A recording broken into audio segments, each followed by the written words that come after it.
Una mujer vestida con ropa sencilla, zapatos gastados y cabello desaliñado entra en un elegante restaurante en el centro de Sao Paulo.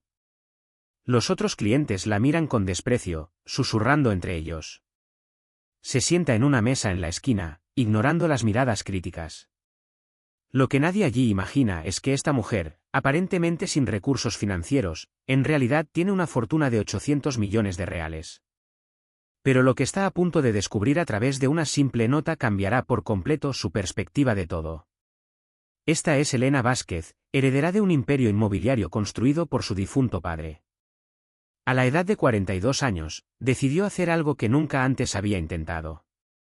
Durante años, Elena vivió aislada en su mansión de 3.000 metros cuadrados, rodeada solo de empleados que la trataban como a la realeza. Nunca había experimentado cómo vive la gente común, nunca se había enfrentado a un no por respuesta, nunca había sentido lo que es ser juzgada por la apariencia. La repentina muerte de su padre hace 6 meses la ha dejado no solo más rica sino también más sola que nunca. La idea surgió durante una conversación con su terapeuta, la doctora Marina Santos, quien sugirió que Elena necesitaba entender cómo funciona el mundo real.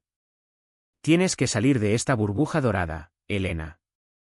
Hay que entender cómo vive la gente, cómo se relaciona, cómo se les trata cuando no tienen poder, fueron las palabras exactas del médico.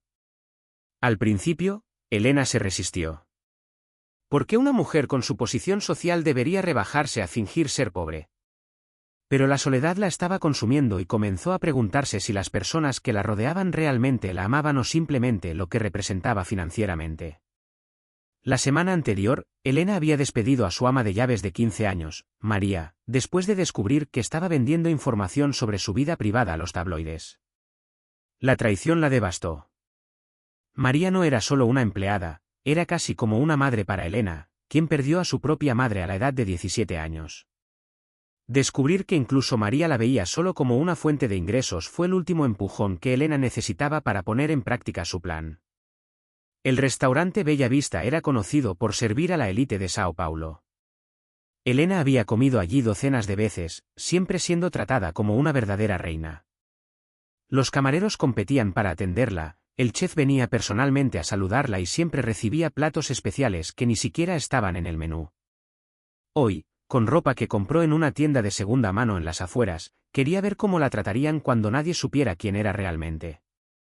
El plan era simple: entrar al restaurante, pedir un simple bistec, observar cómo la tratarían y luego revelar su verdadera identidad.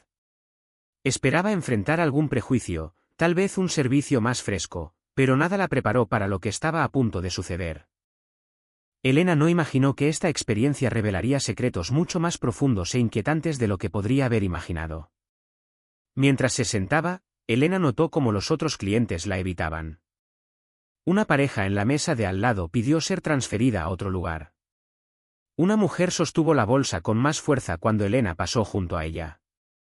La anfitriona la llevó a la mesa más escondida del restaurante, cerca de la cocina, donde el ruido era ensordecedor. Era como si fuera una plaga que necesitaba ser aislada de los clientes respetables. Carlos Mendoza fue el camarero asignado para atenderla. Tenía 28 años, había trabajado en Bella Vista durante 3 años y soñaba con ahorrar suficiente dinero para iniciar su propio negocio. Carlos era conocido entre los empleados por su honestidad brutal y por no aceptar insultos de clientes arrogantes, un rasgo que casi le ha costado su trabajo varias veces. Había crecido en las afueras, sabía lo que era estar necesitado y tenía un agudo sentido de la justicia. Cuando Carlos se acercó a la mesa de Elena, no mostró el desdén que había encontrado en los demás. La saludó cortésmente, le trajo agua sin que ella se lo pidiera y esperó pacientemente mientras ella revisaba el menú. Elena se sorprendió por su amabilidad, especialmente considerando cómo la trataban los demás. Pidió el bistec más barato del menú, sin acompañamientos especiales, y un agua con gas. Mientras esperaba su pedido, Elena observó a Carlos interactuando con otros clientes. Era profesional con todos, pero ella notó que trataba a los clientes más arrogantes con una frialdad cortés, mientras mostraba más calidez a los que eran educados, independientemente de cómo estuvieran vestidos. Había algo en Carlos que la intrigaba. Parecía ver a través de las apariencias de una manera que la mayoría de la gente no podía. Lo que Elena no sabía era que Carlos la había reconocido desde el momento en que entró al restaurante.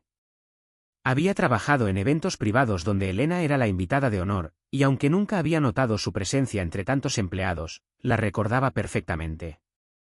Carlos sabía exactamente quién era esta mujer que fingía ser pobre, y tenía algo muy importante que decirle.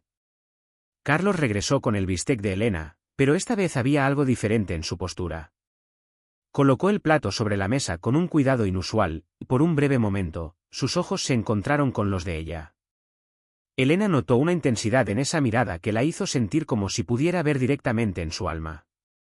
Era como si él supiera algo que ella no sabía. Durante los siguientes 15 minutos, Elena trató de concentrarse en su comida, pero no podía dejar de mirar a Carlos. Se fijó en cómo trataba a una anciana que había derramado vino sobre su blusa, ayudándola con una amabilidad genuina que no formaba parte de su formación profesional. Notó cómo discretamente no cobró un postre extra de una pareja joven que claramente estaba contando monedas para pagar la cuenta. Carlos tenía algo que Elena rara vez veía en el mundo en el que vivía: autenticidad. Lo que no sabía era que Carlos había pasado la última semana tomando una de las decisiones más difíciles de su vida. Poseía información que podría destruir por completo la imagen de Elena de su difunto padre, el hombre que idolatraba y cuya herencia acababa de recibir. Carlos luchó entre su conciencia y el miedo a meterse en problemas que estaban mucho más allá de su posición social. 3 semanas antes, Carlos había trabajado en un evento benéfico en la mansión Vázquez. Fue una fiesta pomposa en la que políticos y empresarios se reunieron para ayudar a los niños desfavorecidos, mientras que en realidad utilizaron el evento para hacer negocios y lavar su reputación pública. Carlos estaba sirviendo bebidas cuando accidentalmente escuchó una conversación entre Eduardo Vázquez, el padre de Elena, y un político influyente. Discutieron el desplazamiento forzado de familias pobres de un terreno que la empresa de Eduardo quería comprar, por un valor muy por debajo del mercado. La conversación que Carlos escuchó reveló que Eduardo había sobornado a funcionarios públicos para que declararan las casas irregulares, lo que obligó a decenas de familias a irse sin recibir una compensación justa. Peor aún, Eduardo sabía que una de las casas albergaba a una familia con un hijo discapacitado que dependía de la proximidad a un centro de tratamiento médico. El cambio forzado significaba que el niño perdería el acceso a un tratamiento que mantenía su calidad de vida. Carlos se quedó paralizado al escuchar esta información. Su propia familia había sido víctima de un desalojo similar años antes, cuando él era un adolescente. Lo perdieron todo y tuvieron que reconstruir sus vidas desde cero. La ira que sintió en ese momento fue casi insoportable, pero solo era un camarero temporal en una fiesta de personas poderosas. ¿Quién le creería contra un hombre como Eduardo Vázquez? Durante semanas, Carlos llevó este secreto como un peso sobre su pecho. Investigó a las familias afectadas y descubrió que la situación era aún peor de lo que imaginaba.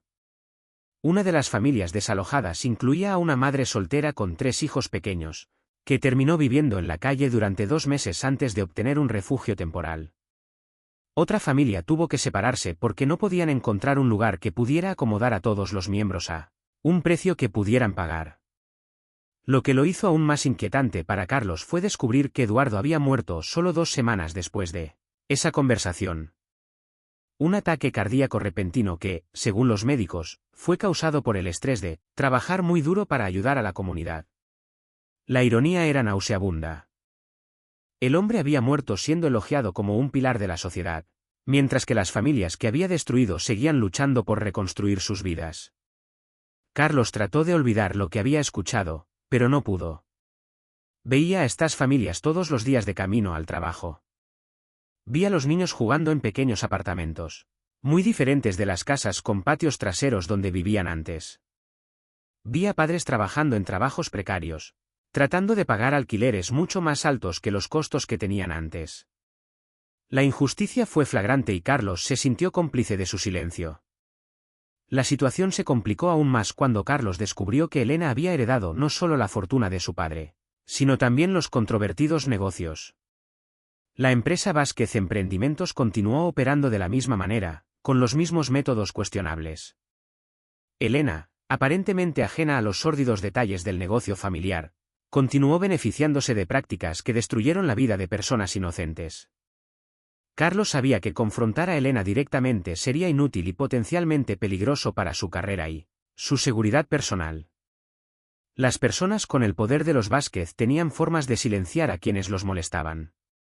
Pero ver a Elena fingiendo ser pobre, jugando a experimentar con la forma en que viven los menos afortunados, fue el último detonante que necesitó. La hipocresía de la situación era insoportable. Mientras Elena cortaba su bistec, Carlos tomó una decisión que cambiaría la vida de ambos para siempre.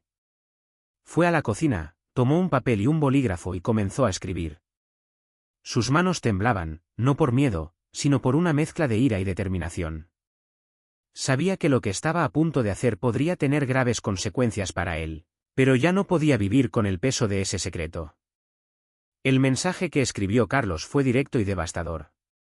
Incluyó detalles específicos de la conversación que había escuchado, nombres de las familias afectadas y evidencia que había recopilado silenciosamente durante semanas. Lo más importante es que incluyó información sobre cómo Elena podría corregir al menos parcialmente el daño causado por su padre. Carlos no solo estaba haciendo sonar el silbato, estaba ofreciendo una oportunidad de redención. Cuando Carlos regresó a la mesa de Elena con la cuenta, deslizó discretamente el papel doblado debajo del plato. Elena estaba distraída, viendo a una pareja peleando en la mesa de al lado, y no notó el gesto. Carlos se alejó rápidamente, su corazón latía como un tambor.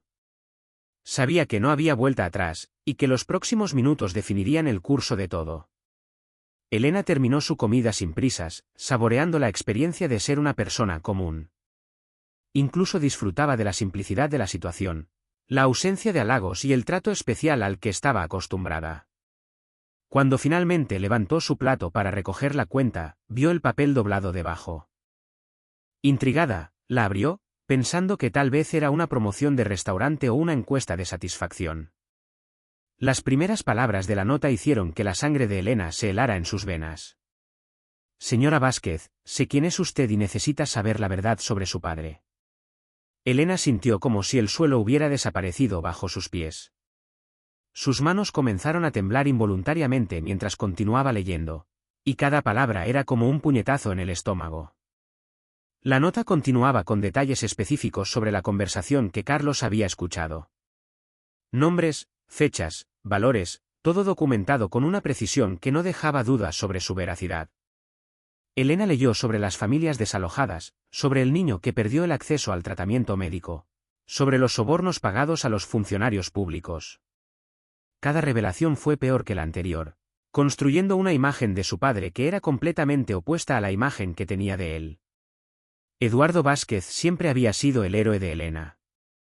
La crió solo después de la muerte de su madre, y siempre fue presentado por los medios de comunicación como un hombre de negocios ético que contribuyó al desarrollo de la ciudad. Elena creció escuchando historias sobre cómo su padre ayudó a las comunidades desatendidas, cómo creó empleos y oportunidades para las personas necesitadas. La fundación benéfica de la familia fue constantemente elogiada por su labor social, y Eduardo recibió premios por su responsabilidad social corporativa. Pero las palabras de Carlos pintaron una imagen completamente diferente. Según la nota, la fundación era solo una fachada para limpiar la reputación de la empresa, mientras que el negocio real involucraba prácticas depredadoras que destruían las mismas comunidades a las que se suponía que debían ayudar. Elena descubrió que muchos de los proyectos sociales de su padre eran en realidad planes para adquirir tierras valiosas a precios irrisorios, expulsando a las familias que habían vivido allí durante generaciones. Lo que más sorprendió a Elena fue el descubrimiento de que no era solo una heredera inocente.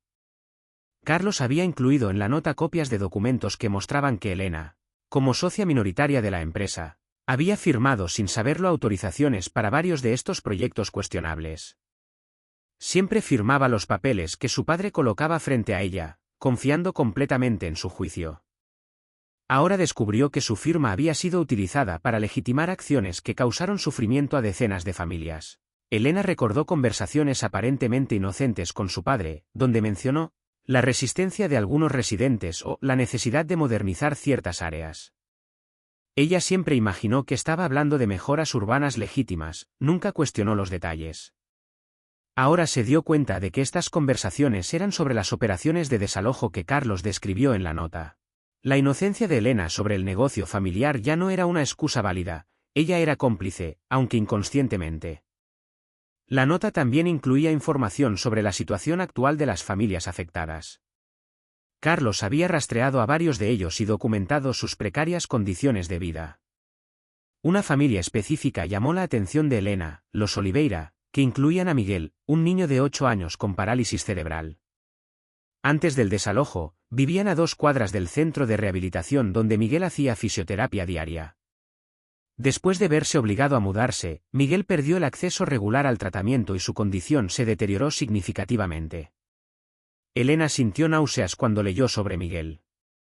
Recordó los eventos benéficos de la Fundación Familiar en los que se traía a niños con discapacidades para tomarse fotos con ella y su padre. Siempre hablaban de lo importante que era ayudar a estos niños especiales. La hipocresía era sofocante. Mientras posaba para fotos de caridad, el negocio familiar estaba dañando activamente a niños como aquellos a los que pretendían ayudar. Carlos había sido meticuloso en su investigación. La nota incluía direcciones, números de teléfono e incluso copias de recibos de alquiler de las familias desalojadas, que mostraban cómo sus costos de vida habían aumentado drásticamente después de verse obligados a abandonar sus hogares. Elena vio que una familia ahora pagaba 3 veces más alquiler por un espacio más pequeño, y su padre tenía que trabajar en 2 trabajos para llegar a fin de mes. Pero lo que realmente devastó a Elena fue la última parte de la nota. Carlos escribió: «Sé que hoy finges ser pobre, pero estas familias no tienen otra opción. No pueden regresar a sus mansiones al final del día. Su pobreza es real y permanente, y fue causada directamente por las acciones de su familia. Tienes el poder de corregir esto, pero tienes que decidir si vas a seguir fingiendo que no sabes o si vas a hacer algo para reparar el daño». Elena notó que las lágrimas corrían por su rostro. Miró alrededor del restaurante y vio que algunos clientes la miraban con curiosidad. Para ellos, ella era solo una mujer vestida de manera extraña que estaba teniendo un colapso emocional en público. Si supieran quién era realmente, probablemente pensarían que estaba teniendo problemas financieros. La ironía de la situación era casi insoportable. Buscó a Carlos con los ojos y lo vio parado cerca de la cocina, observando su reacción. Cuando sus miradas se encontraron, Elena vio en él no solo la ira que esperaba, sino también algo que la sorprendió: la compasión. Carlos no estaba tratando de destruirla por placer o venganza. Le estaba ofreciendo la oportunidad de hacer lo correcto, aunque sabía que podría ponerlo en peligro. Elena trató de levantarse, pero le temblaban tanto las piernas que tuvo que volver a sentarse. La realidad de su situación se estaba estableciendo. No solo era rica a expensas del sufrimiento de personas inocentes. Su fortuna no fue solo una herencia de un padre trabajador, era sangre sucia, construida sobre la miseria de los demás. Y lo que es peor, había sido una participante involuntaria pero culpable en estas prácticas. El mundo alrededor de Elena parecía estar girando. Las voces de los otros clientes se convirtieron en un zumbido indistinto. Las luces del restaurante parecían más brillantes y duras. Sentía que estaba viendo todo a través de un caleidoscopio roto, donde ya nada tenía sentido. La mujer que había entrado al restaurante 1 hora antes, haciéndose la pobre, era una persona completamente diferente de la mujer que ahora tenía esa nota devastadora. Elena miró la ropa sencilla que llevaba puesta, los zapatos gastados que había comprado en una tienda de segunda mano. ¿Había pensado que esta experiencia le enseñaría sobre la humildad y sobre cómo vive la gente normal? En cambio, descubrió que no había nada normal en su vida, que todo lo que creía saber sobre sí misma y su familia era una mentira cuidadosamente construida. Carlos se acercó lentamente a la mesa de Elena, su expresión mezclaba nerviosismo y determinación. Sabía que había cruzado una línea de la que no podía regresar, pero también sabía que había hecho lo correcto. Elena lo miró con ojos vidriosos, aún procesando todo lo que había leído. Abrió la boca para hablar, pero no salieron palabras. ¿Qué se podría decir en una situación como esta? Carlos se sentó en la silla frente a Elena sin pedir permiso, un gesto que en circunstancias normales sería impensable para un camarero que habla con un cliente. Pero nada en esta situación era normal. Elena lo miró con los ojos rojos por el llanto, y por primera vez en su vida, no se sentía superior a nadie debido a su posición social. De hecho, se sentía más pequeña que nadie en ese restaurante. ¿Por qué me dijiste eso? Elena susurró, su voz ronca y apenas audible. Podrías haber vendido esta información a la prensa, podrías haberme chantajeado. ¿Por qué elegiste confrontarme directamente? Carlos respiró hondo antes de responder. Se había preparado para esta conversación, pero ver a Elena completamente devastada le hizo preguntarse si había tomado la decisión correcta. Porque creo que la gente puede cambiar, respondió Carlos, su voz firme pero suave. Mi propia familia fue desalojada cuando yo tenía 16 años. Perdimos nuestro hogar, nuestros vecinos, toda nuestra comunidad. Sé exactamente cómo se sienten estas familias en este momento. Pero también sé que no eres tu padre. Tienes la oportunidad de hacerlo de manera diferente. Elena negó con la cabeza, aún incapaz de procesar completamente la magnitud de la situación. ¿Pero cómo? ¿Cómo puedo deshacer años de destrucción? ¿Cómo puedo compensar a familias enteras cuyas vidas han sido arruinadas? ¿El dinero resuelve todo esto? Su voz estaba cargada de desesperación genuina, una emoción que rara vez había sentido en su vida privilegiada. Carlos sacó un segundo trozo de papel de su bolsillo, este más grueso y detallado que el primero. Investigué. Durante 3 semanas, visité a cada familia afectada, hablé con trabajadores sociales, abogados que trabajan con derechos de vivienda. Este documento contiene un plan detallado de cómo puede comenzar a reparar el daño. Elena tomó el papel con manos temblorosas, impresionada por el nivel de detalle y cuidado que Carlos había puesto en su investigación. El plan de Charles era completo y conmovedor. Había identificado lotes baldíos que poseía la empresa Vázquez que podrían convertirse en viviendas sociales, para las familias desalojadas. Más que eso, había investigado las necesidades específicas de cada familia, incluida la proximidad del pequeño Miguel a los centros de tratamiento médico. Carlos también había identificado abogados especializados en derechos de vivienda que podrían supervisar el proceso para garantizar que se hiciera correctamente. Hiciste todo esto por personas que ni siquiera te conocen, murmuró Elena, admirando la dedicación de Carlos. ¿Por qué? ¿Qué hay para ti? Carlos sonrió por primera vez desde que comenzó la conversación, una sonrisa que llevaba tristeza y esperanza. Obtengo la capacidad de dormir por la noche, respondió. Tengo la posibilidad de mirarme en el espejo sin sentirme disgustado conmigo mismo por estar en silencio.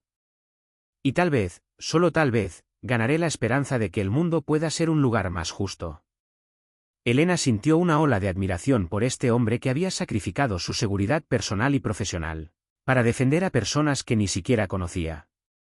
Elena estudió el plan en detalle, y con cada línea que leía, sentía una extraña sensación creciendo dentro de ella. Por primera vez en su vida, tuvo una oportunidad real de marcar la diferencia en el mundo. No solo donando dinero a organizaciones benéficas que nunca visitó, sino impactando la vida de personas específicas de manera significativa. Si hago eso, dijo Elena lentamente, si sigo tu plan y ayudo a estas familias, no borrará lo que hizo mi padre. No devolverá los años que perdieron, no curará completamente a Miguel. Carlos asintió, su expresión seria. No lo hará, confirmó. Pero demostrará que eres diferente a él. Les dará a estas familias una segunda oportunidad para reconstruir sus vidas con dignidad. Y romperá el ciclo de explotación que perpetúa su empresa. Elena se dio cuenta de que Carlos tenía razón. No podía cambiar el pasado, pero podía influir en el futuro. De repente, Elena tuvo una revelación que la hizo enderezarse en su silla. Carlos, dijiste que trabajabas en eventos en mi casa. Me reconociste desde el principio, ¿no? Carlos asintió, un poco avergonzado. Así que sabías exactamente lo que estabas haciendo cuando me diste esta nota. Lo planeaste. Lo planeé, admitió Carlos. Cuando vi a la dama entrar aquí disfrazada, fingiendo ser pobre, supe que era mi oportunidad. La señora necesitaba ver cómo es el otro lado, necesitaba comprender las consecuencias de las acciones de su familia. No podía dejar pasar esa oportunidad. Elena comenzó a reír, una risa que comenzó baja pero creció hasta que se volvió casi histérica. Carlos la miró preocupado, pensando que se había asustado. Pero Elena no estaba teniendo un colapso, estaba teniendo una epifanía. ¿Sabes qué es lo más irónico de todo esto?, preguntó, secándose las lágrimas de los ojos. Vine aquí para aprender sobre la humildad, para entender cómo vive la gente normal. Y me diste la mayor lección de humildad de mi vida. Carlos se relajó un poco al ver que Elena estaba procesando la situación de manera constructiva. ¿Y ahora qué? ¿Qué vas a hacer? Elena miró alrededor del restaurante, viendo a los otros clientes que continuaban con sus cenas normales, ajenos al drama que se estaba desarrollando en la mesa de la esquina. Ahora voy a hacer lo correcto, dijo Elena con una determinación que no sabía que poseía. Voy a implementar su plan, voy a ayudar a estas familias y voy a cambiar por completo la forma en que opera mi empresa. Pero tengo una condición. Carlos la miró con curiosidad, un poco aprensivo sobre lo que podía pedir. Quiero que seas mi consultor en este proyecto, continuó Elena. Conoces estas comunidades, entiendes los problemas de una manera que nunca entenderé completamente. Puedes asegurarte de que no cometa los mismos errores que mi padre. Carlos se sorprendió por la propuesta. Había esperado muchas reacciones posibles de Elena, pero nunca imaginó que ella lo invitaría a ser parte de la solución. Señora Vázquez, solo soy un camarero, protestó Carlos. No tengo experiencia en desarrollo social o gestión empresarial. Elena negó con la cabeza enérgicamente. Tienes algo mucho más valioso que cualquier título, tienes integridad, compasión y conocimiento real sobre los problemas que estamos tratando de resolver. Además, sonrió irónicamente, aparentemente eres mejor investigador que cualquier detective privado que haya contratado. Carlos consideró la propuesta por unos momentos. Trabajar con Elena significaría simplificar su vida como camarero, pero también significaría tener la oportunidad de marcar realmente una diferencia en la vida de las familias que habían sido perjudicadas. Hay una cosa que debes entender, dijo finalmente. Si acepto trabajar contigo, no aceptaré que nada se haga a medias. Estas personas merecen justicia completa, no solo caridad superficial. No esperaría nada menos, respondió Elena. Y hay algo que necesitas saber sobre mí, Carlos. Cuando me comprometo con algo, llego hasta el final. Tu plan es solo el comienzo. Quiero reestructurar completamente mi empresa, crear programas de vivienda permanente, establecer fondos educativos para los niños afectados. Quiero transformar Vázquez Emprendimientos de una empresa que destruye comunidades en una empresa que las construye. Carlos sintió una oleada de emoción al escuchar estas palabras. Durante semanas había cargado con la ira y la frustración de enterarse de las injusticias cometidas por la familia Vázquez. Ahora, por primera vez, sintió una esperanza real de que las cosas podrían cambiar. Entonces tenemos un trato, dijo, tendiéndole la mano a Elena. Elena estrechó la mano de Carlos y, en ese momento, ambos supieron que sus vidas habían cambiado para siempre. Elena ya no era solo una heredera privilegiada que jugaba a ser pobre. Era una mujer decidida a corregir los errores del pasado. Carlos ya no era solo un camarero que llevaba secretos pesados, fue un catalizador para un cambio real. Cuando salieron juntas del restaurante, Elena todavía vestía su ropa sencilla, pero ahora tenían un significado completamente diferente. Ya no eran un disfraz para una experiencia superficial, eran un recordatorio constante de que las apariencias engañan y que el verdadero valor no tiene nada que ver con la ropa cara o la posición social. Pero la historia estaba lejos de terminar. Mientras caminaban por la calle, Elena recibió una llamada en su teléfono celular. Era Roberto Mendoza, el abogado principal de la compañía Vázquez y un hombre de confianza de su difunto padre. Su voz era tensa, casi desesperada. Elena, tenemos que reunirnos de inmediato. Descubrí algo sobre las investigaciones federales que podría cambiarlo todo. Su padre no murió de causas naturales. Elena se detuvo en medio de la acera, sintiendo que el mundo volvía a girar. Carlos la miró preocupado cuando vio que el color desaparecía de su rostro. La devastadora revelación que acababa de recibir sobre los negocios de su padre era solo la punta del iceberg. Había secretos mucho más profundos y peligrosos esperando ser descubiertos, y Elena estaba a punto de descubrir que su vida no solo estaba cambiando, sino que estaba en peligro real. Con su teléfono todavía en la mano y Carlos a su lado, Elena se dio cuenta de que la nota en el restaurante había sido solo el primer capítulo de una historia mucho más compleja y aterradora de lo que jamás podría haber imaginado.